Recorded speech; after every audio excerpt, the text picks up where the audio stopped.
to talk to you about crazy music symbols. So the ones in particular that we're going to be looking at today are what are often referred to as accidentals. These would be like the sharps, which are currently often mistaken for hashtags. No.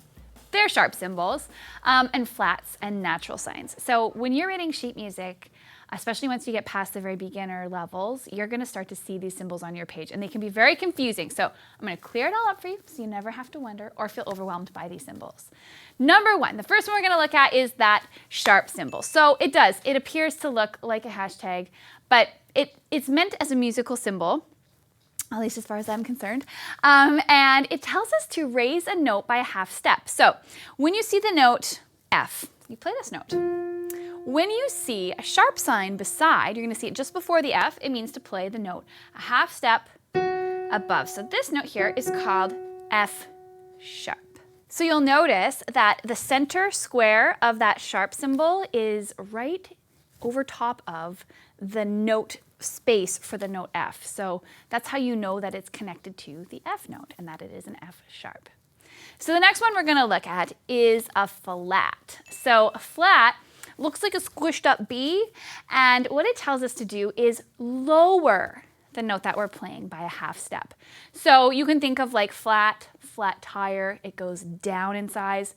You're gonna lower the note just to help you remember. So if this is B, this is a B flat.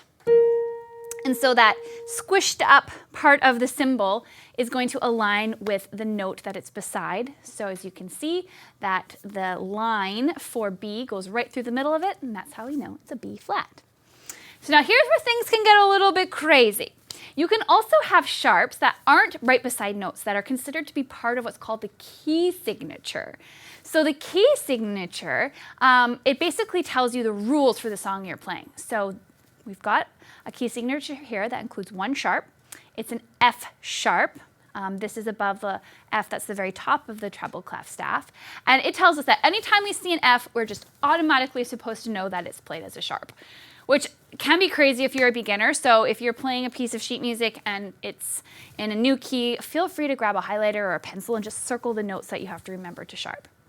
So all of that's great. You're going along, you're playing your song, you see an F, you remember, oh, the sharp is in the key signature, you play it right. But then all of a sudden the composer decides they don't want you to play that sharp. So they're gonna throw another symbol at you, and this one's called a natural. And a natural neutralizes. It cancels any sharps or flats. So when you see that symbol beside a note, you know just to play the note in its normal form. No sharps, no flats. The symbol also works in flat key signatures. So if you're playing in the key of F and you have a B flat in that key signature and you see a natural on that B line, just means to play it as a natural, don't flatten the note at all. So that's a rundown on how sharps and flats look. It can be difficult to think quickly when you see these things show up in music. Don't worry, you do get better at this over time. And I mean, if you were to see some of the music books that I had when I was learning to play, they're very colorful. Lots of lines, lots of highlights, lots of sticky notes from my teacher. It's all part of the process. So I hope you found this helpful. Thanks for watching, and we'll see you around.